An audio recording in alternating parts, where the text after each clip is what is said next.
Hi, everybody. Thank you for joining us here on the Ryan Weiner podcast, where we like to explore all things that have to do with existence.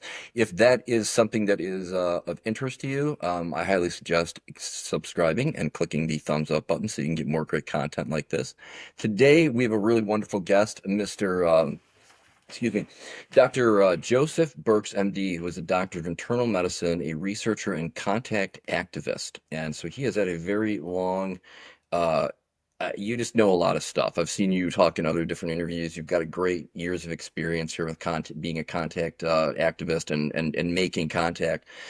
If you want to kind of just take it from there, you know your story. Do you want to start with kind of how you got started and all this, and just take it from there? Yeah, sure. Uh, my involvement with the UFO topic was seemingly by chance.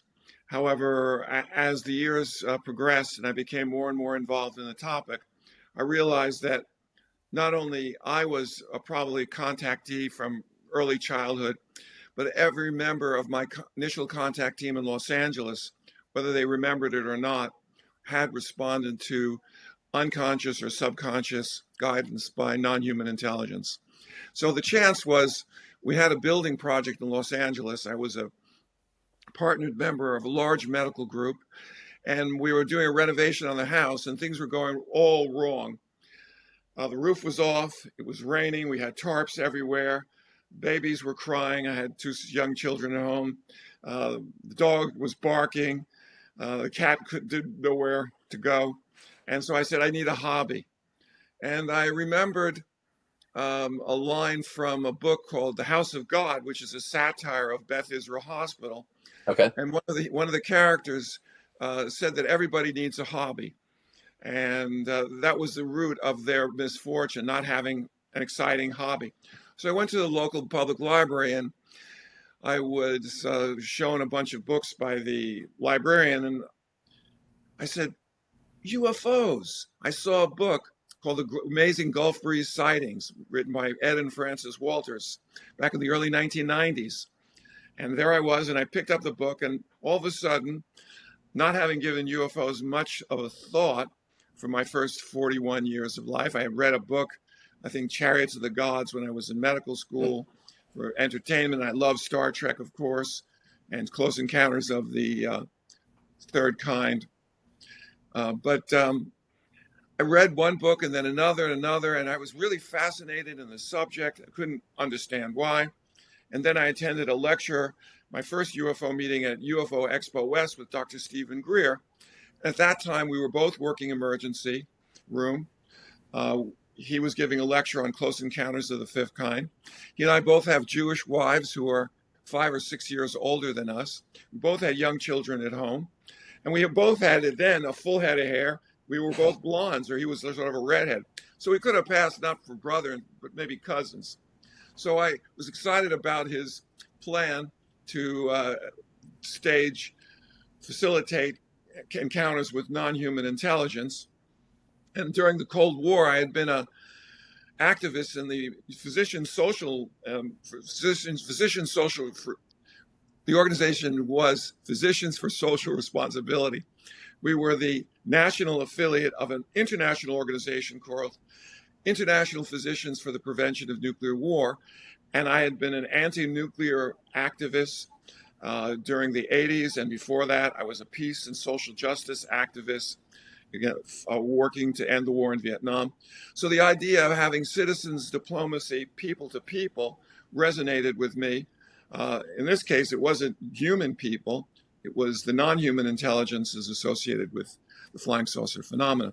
So I was really excited. And I remember Dr. Greer said he was looking for a coordinator in Los Angeles. And I said, you're talking to him. I volunteered. And we formed a team. And we received our basic training from the CSETI director.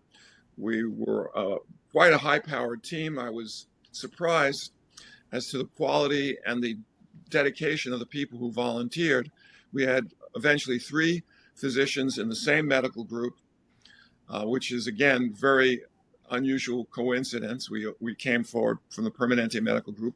We had a 747 pilot, Captain Joe Viejo for United Airlines. We had a burgeoning author in the form of Preston Dennett, We then went on to write 30 books on the paranormal, and we had one and then another PhD psychologist. So all these people supposedly came together by chance. We had a Hollywood film writer with 2 master's degrees, and we graduated from Harvard. High-powered people, most of whom were meditating.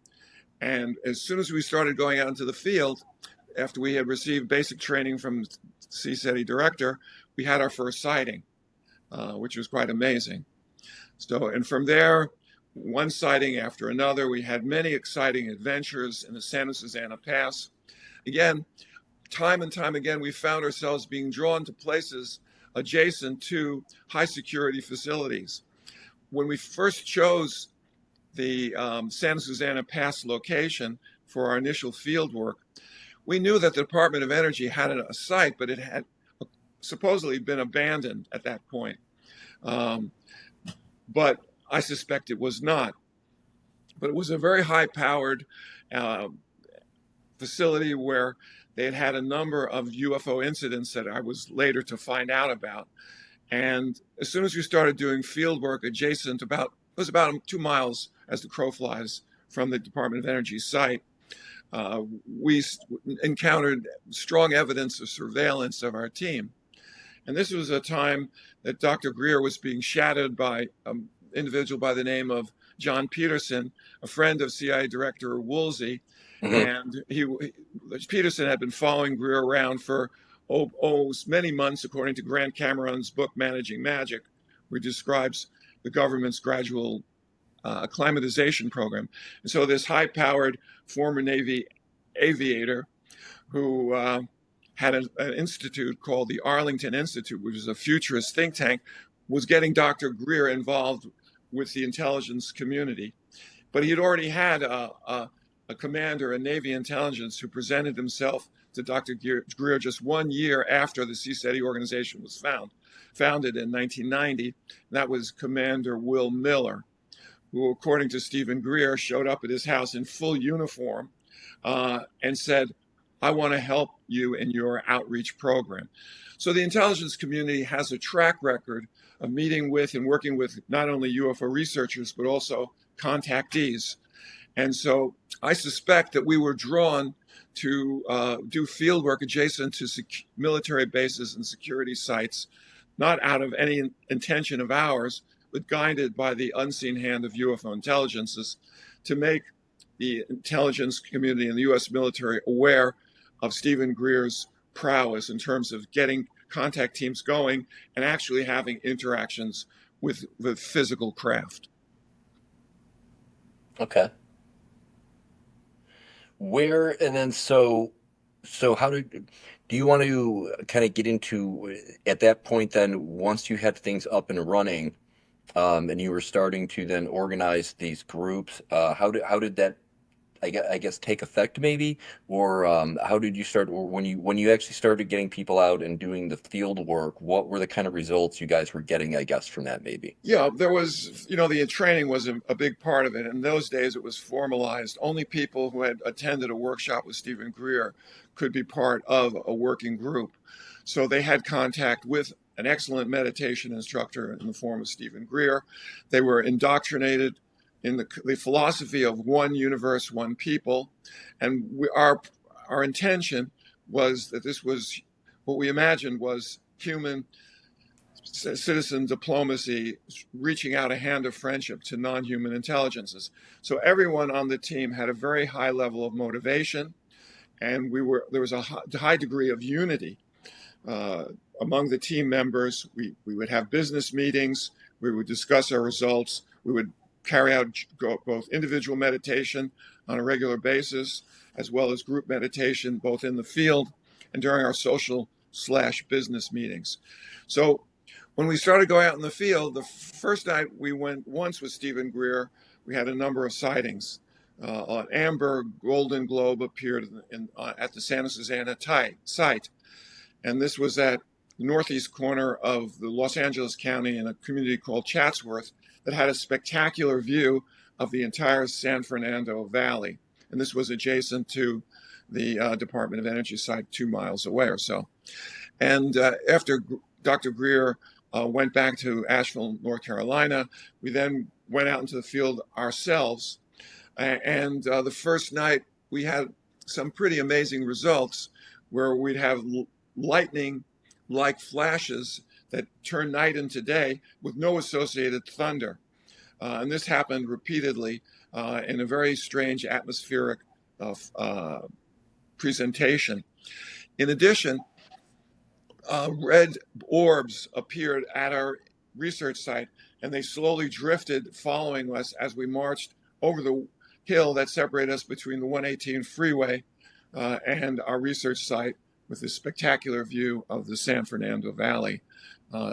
We thought it was a perfect landing space for a craft to come down. It was a ledge of about 100 yards by about 150 feet, and it was clear, it was open, and we were very excited when we made contact with these orbs that were following us as we walked to the research site.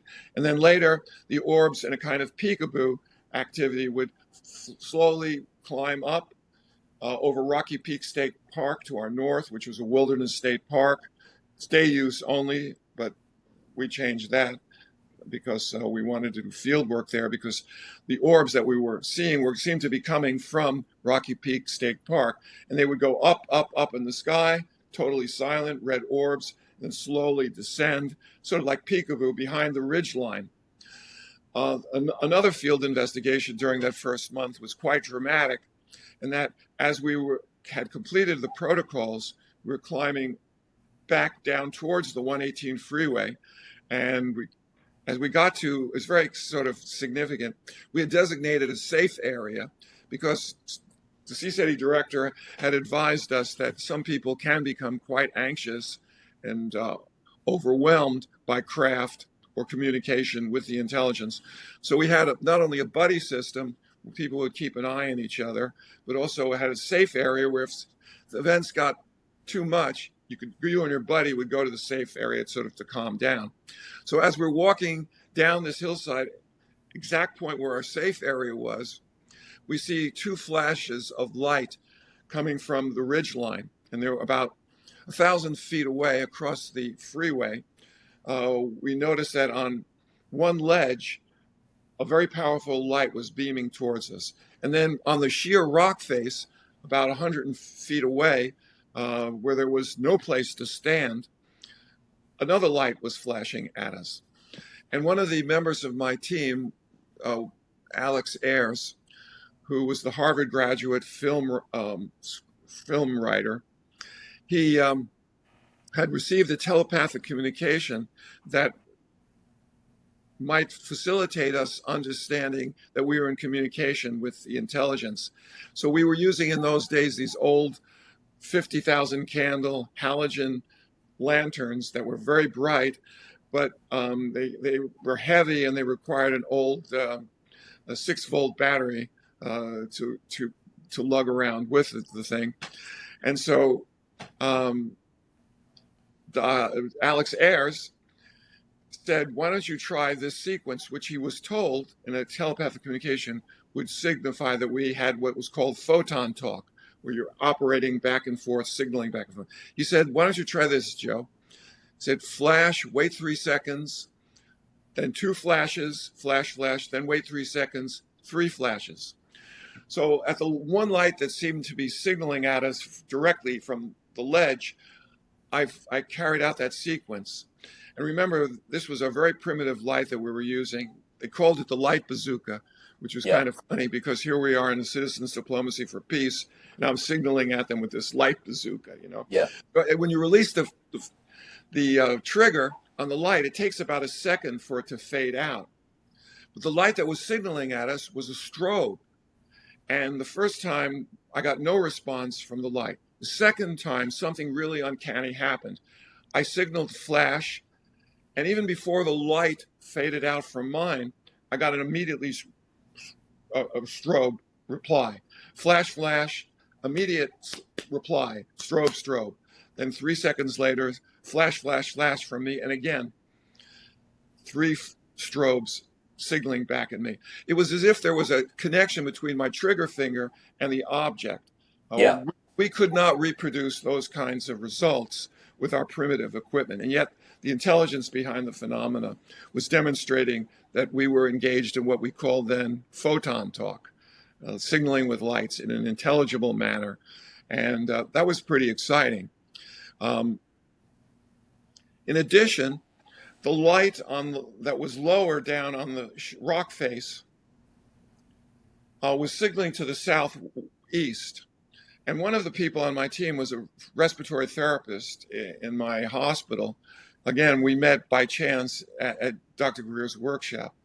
We have all these people meeting supposedly by chance, a region of 10 million, and yet medical staff, doctors somehow came together to form a contact team. And she had attended Dr. Greer's lecture, and this was before I was coming out as a contact activist. I was an emergency room physician for a large medical group, and I was hoping there wouldn't be anyone at the meeting who would recognize me because I was kind of shy.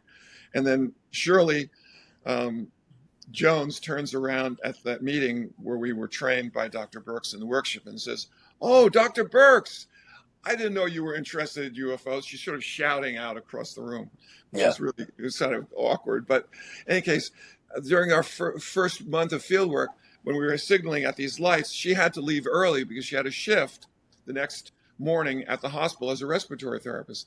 And the light on the rock face, which was not signaling us, but sort of to the southeast, was signaling in the direction that she was headed. Well, the next day, or maybe the day after, we were in the hospital cafeteria, and I wanted to tell her about what had happened after she had left the signaling. She says, no, you wait. Let me tell you what happened to me.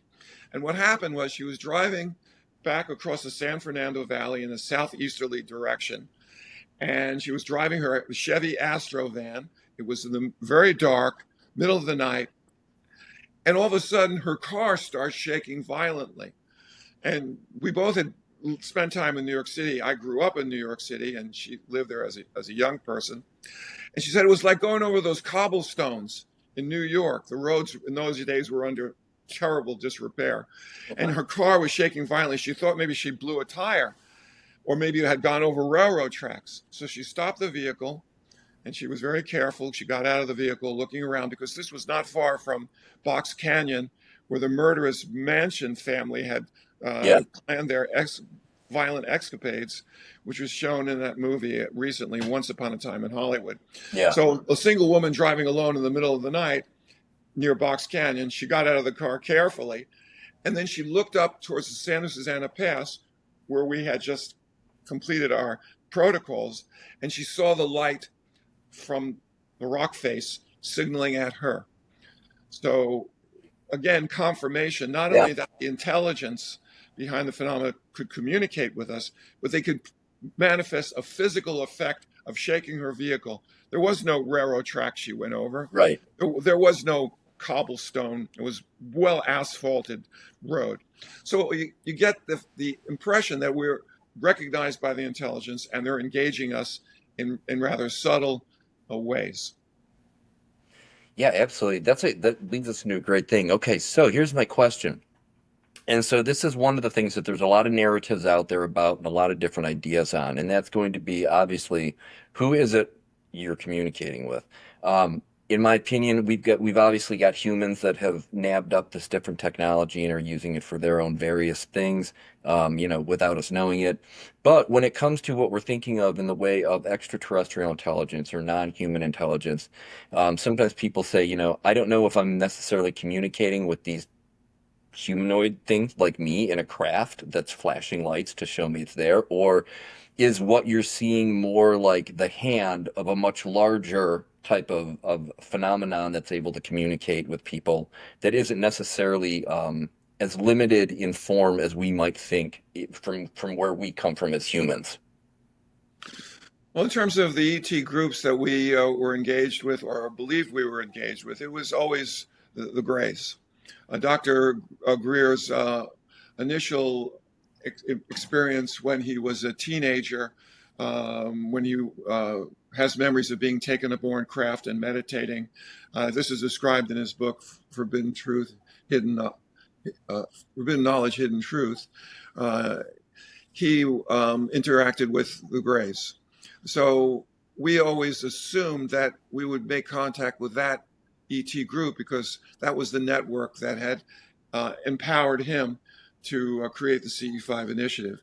Um, as time progressed and we started to have telepathic downloads, for me, it was always the beings that were visualized in my mind's eye during the telepathic downloads were always that particular group of non-humans, the so-called Greys. The cute little guys with wraparound eyes. That's what I Yeah, used to yeah, call them. And uh, so that first month was also very exciting because our members of the contact team were having sightings not only while we were doing field work, but also while we were in our neighborhoods with our family, or in one particular triad of events, three of us, while driving home alone in our vehicles, had sightings. The first one was mine when I'd gone to a meeting of the prestigious Los Angeles UFO study group. And, I'd been doing contact work for about a month, so I was a little wet behind the ears, as they say. I was a novice. And I had gone to meet some very prominent researchers who were explaining to me that, according to the paradigm that MUFON worked in, that the UFOs were unknowns, and we take down sighting reports. And of course, I was very brash, and I was saying, this is very nice, but what you're doing is not real research, it's kind of journalism. And hmm what we are doing in the Human Initiated Contact Network, CE5 initiative, is we're engaging with the intelligence, doing real-time research, and we have multiple witnesses to verify our observations as using some limited technology. And this is the future of ufology. I was basically saying you fuddy-duddies are the old school, and we're yeah, the group coming in. And it was kind of headstrong way to behave, but that was, we were already having contact, and I was very enthusiastic. And so I drove home from that meeting, and when I got home, I said to my wife, Yael, there's bad news and there's good news. The bad news is that I'm never going to be invited back to the prestigious Los Angeles UFO study group. The good news is that I just had a UFO sighting. yeah, And as I was driving through the Sepulveda Pass, going south, the pass rises up the highway to the top of the crest of the pass about 400 feet. And as I'm driving through the pass, as I'm emerging onto the opening of it, where you can see the spectacular view of the Los Angeles basin from the western part of Los Angeles, I noticed that a blue-green light was moving slowly in my direction. And it was serpiginous, sort of moving like this. hmm It was only going about 15 miles an hour. And because of the smog and the coastal fog, there's overcast much of the time in Los Angeles County. And so the brilliant lights of the city were illuminating this cloud cover, and you can see perfectly the silhouette of any terrestrial craft, a helicopter. It's being illuminated from the bottom and from the top. yeah, Uh, and so I looked at it, and there was no fuselage. There was just this blue-green light that slowly went by as I was driving 60 miles an hour in 12 lanes of traffic on the 405 freeway.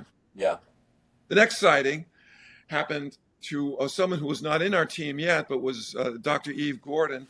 She was an internist by training, but then did a fellowship in immunology. And she was at our local San Fernando Valley Hospital. She was head of the Department of Immunology. She was married to Dave Gordon, and he was on the contact team, but she hadn't undergone training yet. But as she's driving in the San Fernando Valley, she sees a metallic disc hovering over the Santa Monica Mountains. And her husband was a aviation enthusiast, and they used to go to air shows, and he was a private pilot. So he knew, and she knew, the conventional aircraft very well. And what she saw was not a helicopter, it was not the Goodyear blimp, it was a metallic disc glittering in the sun. The sighting lasted about 15, 20 seconds. So then the third sighting was even the most dramatic of all. Dotha Wayburn, who was a wealthy woman married to a very prominent lawyer. She had a spectacular home in this what's called the Palos Verdes Peninsula. It's like Beverly Hills, but instead it's on the Pacific Ocean. And she's driving up this long driveway to her palatial house at the top of the cliff, and she sees a light above her house that she's never seen before. As she's getting closer, she sees that it's a 30-foot glowing, luminescent, mother of pearl orb. And as it's going down the driveway, she's going up the driveway, and then it turns. And as she's going under it, she gets the telepathic message, "You were looking for us. Well, here we are." Yeah. And so within a month, we were very excited about all the results we had. And that enthusiasm, plus the dedication of the individual researchers and the training we received from the CE5 initiative, we were a fully fledged contact team that we carried out operations for another almost 5 years. Gotcha. Okay. And then did you guys just kind of disband due to different things going on, or did you decide to move in a different direction with what you were doing? Well, we reached some impasse. There was things were different back then because there was only a small number of teams, and Hmm. because of Dr. Greer's involvement with the intelligence services to get the disclosure project going and other things that non-human intelligence had empowered him to do. Um, we had issues, surveillance. So I mentioned before, we would go out into the field and there would be people with a military bearing, usually in their 30s and 40s. So there was constant surveillance of our team. That was different because now with the CE5 app, you've got hundreds or perhaps even thousands of people, both as individuals as well as groups, all over the world under the CE5 banner, carrying out contact protocols. And it's impossible to follow these people around. And how would you know about them? Right, right. They were able to tap our phones and follow Greer around and then follow us around. So that was one issue, that the level of contact never got above signaling with lights. The closest we ever got to any of their craft was maybe 1,000 yards, a half a mile or so. So we sort of understood there were limitations. Things got a bit more ominous in 1996, when in January, we were in the field in, it was called Joshua Tree. Then it was a national monument before it became a national park. And I was out there with my team. There was just three of us, hardy souls, because there was a windstorm scheduled to hit the park. It was January of 1996, and it was cold, as you can imagine, at 4,000 feet and with a windstorm. But as we were meditating, we saw a golden globe in the west, and it was flying slowly towards us. And then as soon as we all focused on it, it turned off its lights. An hour or two later, around 9, or maybe it was around 9, in the north, another golden globe appeared, and as soon as we focused on it, it turned its lights on. So it went from a westerly position to a northern position, sort of like 9 o'clock on the clock, 9 o'clock, 12 o'clock. So we anticipated the next sighting would be perhaps 3 in the morning, 3 hours between the intervals. And we were disappointed that there was no third sighting. In fact, we got hit by a windstorm and had to dig into the sand and cover ourselves with our down sleeping bags and tarps. All our equipment was sort of blown by the wind and stuff. The next morning, we woke up with this, all of us shared the same impression that a sighting was going to happen in the east. So it went from the west, 9 o'clock, 12 o'clock north, and then the east. Yeah. Instead, the sky exploded. And three waves of fighter bombers, the first wave were almost on the deck. They were less than 400 feet above the ground, moving at 200, 300, 400 miles an hour. On either side of us, bracketing our position, there there were, I think, F-14s that just shot past us. And Hmm. I'd never been that close to high performance jet aircraft. And it was, I mean, it was exciting, but guess which direction they were headed? Due east, where Right. we anticipated non-human intelligence was going to appear. And then another wave happened at a higher altitude. And then finally, I think it was a single craft, might have been an F-15, that not sure. But we had three waves of fighter bombers. And, at that point, I felt an overwhelming sense of sadness because I realized that if anything happened, if they were trying to engage UFO craft, and the pilots ran into engine trouble, it would be very hard for them to eject at 400 feet Yeah. elevation, moving 400 miles an hour. This wave of sadness swept over me, and I felt both humiliated and ashamed that this is our response as a race of beings to Mhm. engage extraterrestrials. The joke was there was a Southern colonel who said back in the 50s, why don't we shoot down some of those UFOs and see if they're hostile or not? You Right. know, this is our response, to shoot them down. And after that event occurred, I did not do field work in the United States for another year and a half, although I did go to England and had some very positive results. So, and then it's mixed in with that emotion. Later, I was found out that there were a wave of crashes of F-14s all across the United States that was blamed on hydraulic problems, and Mhm. uh, and maybe some of the sadness I experienced was that on a subconscious or on a psi-mediated level, I realized that perhaps some of those crashes were not related to hydraulic problems, but engaging UFO intelligences. So I guess that describes some of the highlights and low points.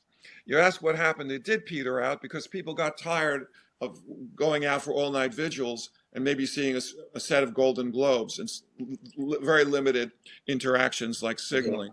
It also went um, down because the CSETI director, during the initial phase of his organizing campaign, was doing, 20, 30 presentations a year to try to get contact teams going. It was only in the Western United States did we have teams that endured to do and were able to do field work over months or years.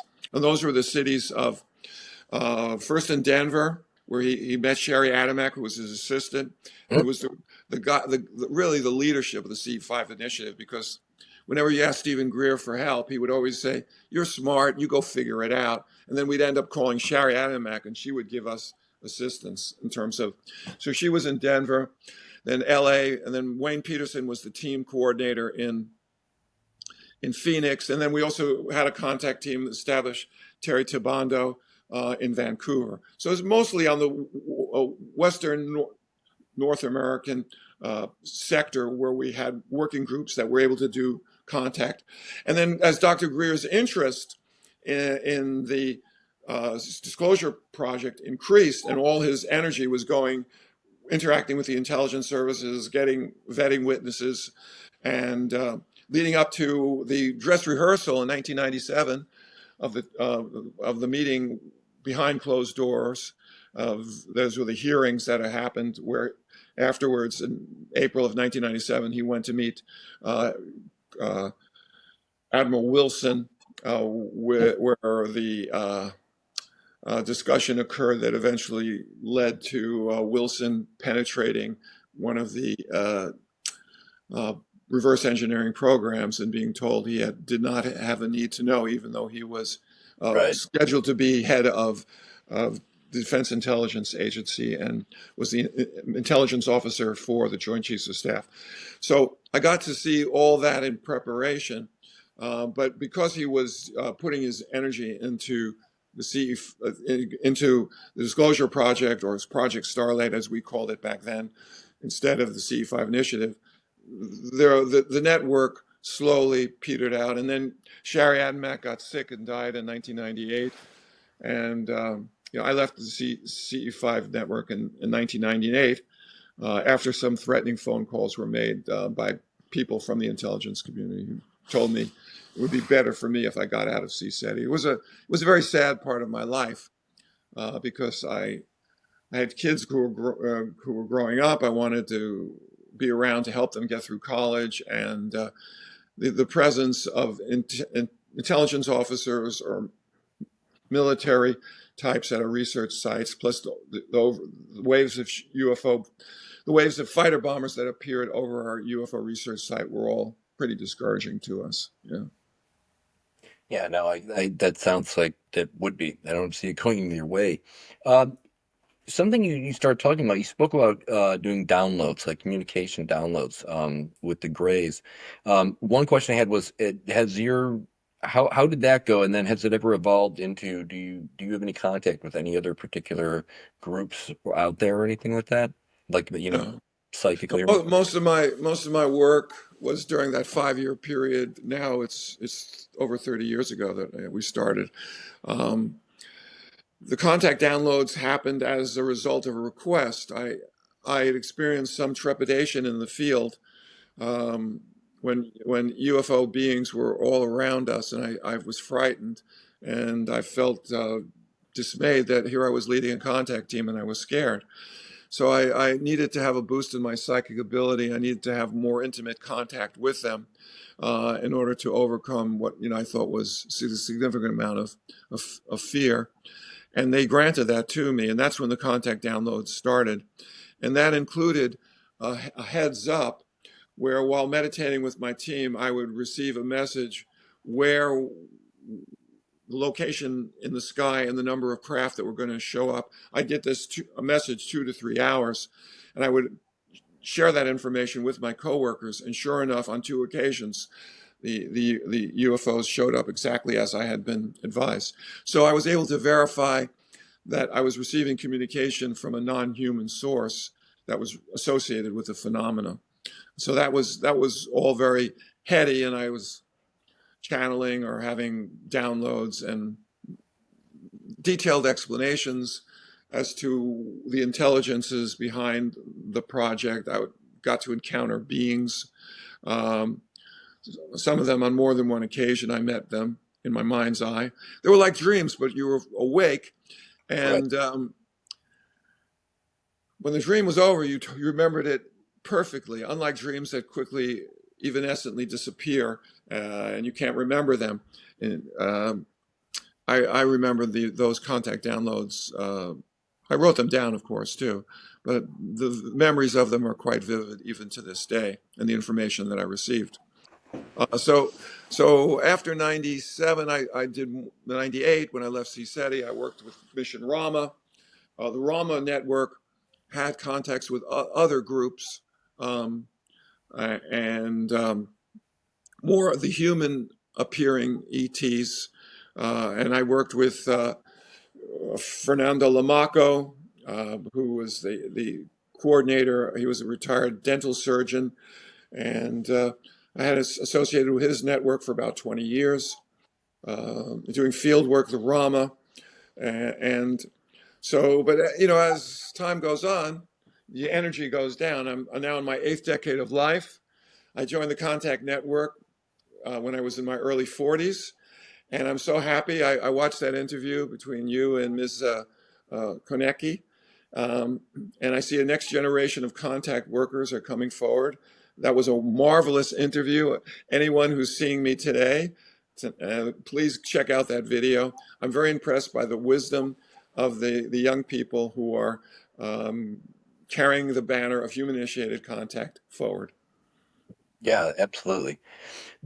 Could you just go into a little bit of an explanation on the Rama material for people? Because I know that's a little bit older back, and I think any younger people might not know what that is, and I don't know how to explain it. I just know what Yeah, it is, kind of. on my website, you can go. I have Okay. articles that detail. It's contactunderground.com. I'm sorry, contactunderground.org. Or you can put my name, Joseph Burkes, MD, and then Contact Underground, and they should take you to the site. And in the section about me, there's also a listing of articles by topic, and I have 5 or 6 articles that detail in you can read in a few hours the whole history of the early days of the Raman network, plus their mission to Paititi. But for people who haven't heard of Rama, they're a group somewhat similar to the CE5 initiative that got started 16 years before Stephen Greer was contacted by his friends in high places. And so in 1974, Sixto Pascual was a university student in Lima, Peru. His dad had been interested in UFO contact and had organized meetings to discuss the possibilities of telepathic communication. And these were well-attended meetings. Sixto was a meditator, and he had had a UFO contact experience and sightings when he was a child, although some of his experience he did not remember until later. So he decided he would try to meditate and see if he could engage the extraterrestrials using the tool of autography or automatic writing. So Hmm. after meditating for a while, he found that his hand started moving across the paper, and he was actually communicating with a being. This was quite a shock to him because he didn't expect anything like that. But with the encouragement of his wife, his mom, and I think his sister, um, he, um, he scheduled a public meeting where he would um, engage the intelligence who would communicate with him through automatic writing, and people in the audience could ask questions of the being, which was a very dramatic event because the non-human intelligence was able to answer perfectly questions posed with Sixto writing the messages out. At one point, a woman said, well, if you're an extraterrestrial and you're telepathic, tell me about the book that I'm reading. And the message that Sixto got back from this being called Oxalt not only described perfectly what the book was about, but the way the reader felt about what she was reading. Yeah. So they clearly established communication, but they said, how do we know you're extraterrestrial? The very question you asked Ms. Koniecki. And he said, well, I can arrange a meeting. And so they did. And February of 1974, with Sixto and I think total of seven contact activists, a hamburger-shaped UFO came over the mountains in the desert research site. It's called Las Minas, which was in the desert to the west of Lima, and south and west. So they had established communication. They had seen a manifestation of craft. The initial encounter panicked the young people. They weren't prepared, even though they were urged to meditate and control their emotions. They got very upset, and they were told to come back and after they had done their homework, do more meditation. The Rama people were very strict vegans. Hmm. Uh, the joke is you are what you eat, and there's a pound of pain in every 16 ounces of meat that you consume. So Yeah. they were very spiritually endowed young people, followed the advice of the extraterrestrials. They meditated, they became vegan, and multiple people within their team became skilled at automatic writing. And when they would receive three communications separately that all corresponded, setting up a meeting, then they would say this is accurate, and they would go on that date out into the field and have encounters, similar to what remote viewers do, where they have multiple remote viewers uh, attempting to see through remote viewing the target, and then when they get correlations, they say this information is accurate. So this culminated with Sixto Pascual being taken through a dimensional portal and coming back with memories of having been on an ET base in Ganymede. Again, I describe all that on my website Yeah. in articles about Rama. Well, that's very cool. Yeah, we definitely need to check that out. Yeah, that's fascinating. It I've always heard people speaking about Rama and about that whole sort of experience, but I've never really gotten to, there's never been like a documentary made on it or anything that I know of to be able to watch. But so that's really unique, interesting information. And we'll go through that. Let me ask you this. So we're in 2025 now.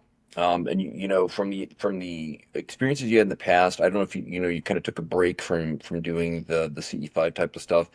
Is this something now that you're back into these days, or what in 2025 are your efforts as a contact activist? Right now, my work is primarily writing, although the last few months, because of health issues, I've not been writing. I've got 200 articles on my website.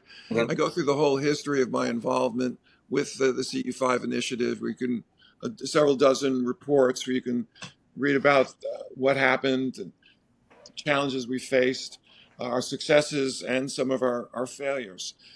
So I also work with, in a kind of passive way, when young contact activists feel the need to get a different an experience from someone who saw the beginning of our network from the 80s and who was very active and learns important lessons. So I serve as a kind of a mentor for several times a year. People check in with me and I engage with them and talk on the phone and offer suggestions in terms of field work and the things that worked or didn't work. A lot of my advice, though, is dated because I haven't done field work in 10 years. Like I say, I'm in my eighth decade of life. I have long COVID, and my health takes away. Mhm. My health challenges takes away from the energy. I wish I had to do a lot of different things. Um, but I keep up with the literature. Occasionally, I do webcasts like this. People want to hear more of Joe Burkes. James Ian Doley has a YouTube channel called Engaging the Phenomena. Mhm. And in 2021, just during the pandemic, he did 6 hours of Joe Burke's shows. And I debriefed his audience of my entire contact experience. So if you want to go back to get a blast from the past on Joe Burke's, go Yeah. to Engaging the Phenomena. Look at the YouTube channel from 1990, from correction, 2021. I may have said 1990, 2021 during the pandemic. Yeah. So, I try to keep up with the literature. Um, right now I'm looking at the information concerning reverse engineering programs and the remarkable degree of success that the aerospace industry, in a totally unregulated fashion, has made in terms of anti-gravitics and propulsion systems, some of which may actually be free energy from the vacuum of space. Mhm. So I sort of talk to James and other contact activists, and I publish articles on my website and that sort of thing. Gotcha. All right, cool. So if somebody, let's say somebody is right now, they're interested in this and they want to start making contact, trying to do that, what kind of advice do you have for somebody who's looking to get their own circle together, or even just start by themselves in their backyard? Well, was her name Kathy? Kathy Konecki? Was that her Uh, name? Katie. Katie. Katie. Katie Konecki. As she said, intention is the most important factor. And what is the level of consciousness of the individual? If you're interested in having a UFO sighting, to put another feather in your cap, to get a photograph, maybe to sell it to the newspaper or show your friends. If it's just curiosity alone, I would discourage you from doing any of this.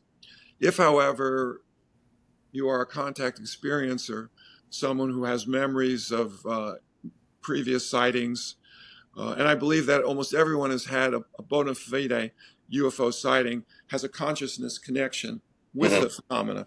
So if you look at the prevalence of sightings in both the United States and the world, about 5 to 10% of the world's population has had a bona fide UFO sighting.